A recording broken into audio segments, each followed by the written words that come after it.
Ley de contratación pública, un mecanismo de corrupción en Ecuador. Introducción al tema. El objetivo como nación debería ser elevar nuestro estándar de vida, disminuyendo el umbral de la pobreza que rodea el 47%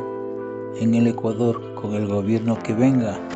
en las elecciones del 2025 al 2029. Según el INEG, un ciudadano que percibe un ingreso per cápita menor de $88.72 mensuales se considera pobre y $50 mensuales sería extremadamente pobre. Son muchos los temas y propuestas económicas que necesita un país en vías de desarrollo. No obstante, tener ciudadanos con dignidad y orgullo debe ser la prioridad de los gobernantes. El empleo pleno y el empleo de los informales sería una prioridad para salir de esta economía estancada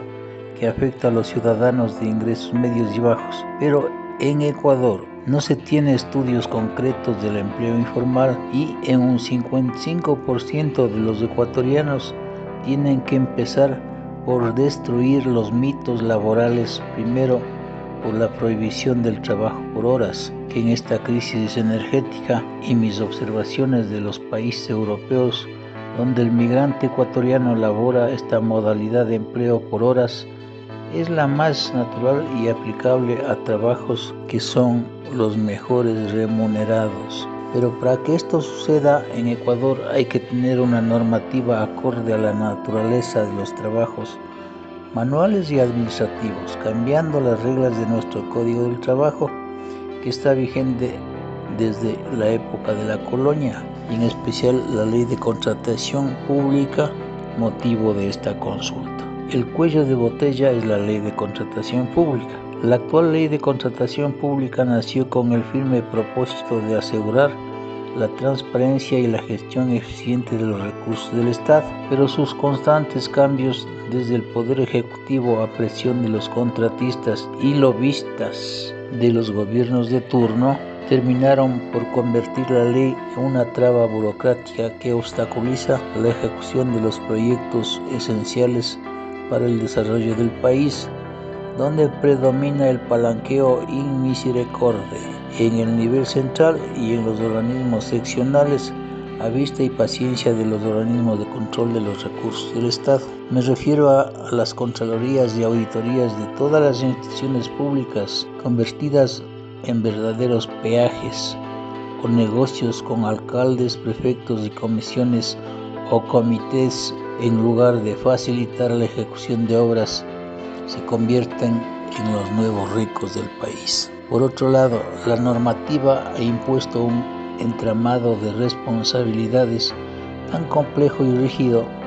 en varios delegados o representantes del Ejecutivo. En las instituciones ni siquiera son capaces de invertir sus presupuestos asignados por el gobierno o por la ley, y otros que tienen vinculaciones políticas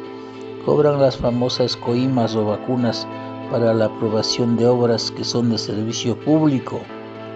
lo que desincentiva la participación de los funcionarios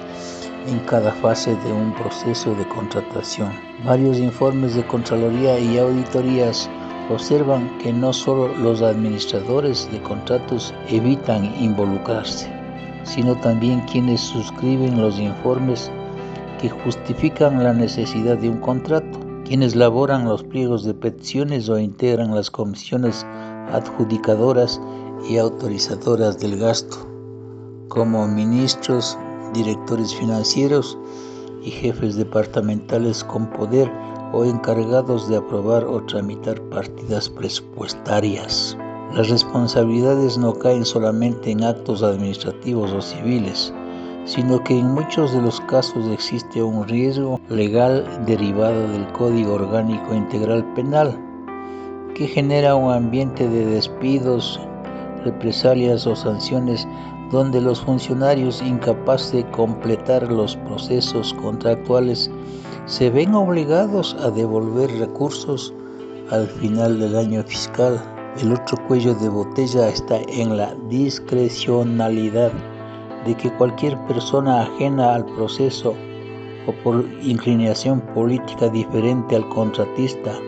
o a la autoridad nominadora tienen la puerta abierta a efectuar las impugnaciones contractuales sin presentar pruebas fehacientes de errores administrativos o de supuestos desvíos de recursos que terminan en litigios o arbitrajes costosos e innecesarios que vienen impuestos en la normativa desde la administración del expresidente Correa, con la complicidad de los subsiguientes expresidentes que no les conviene una administración y un manejo transparente de los recursos,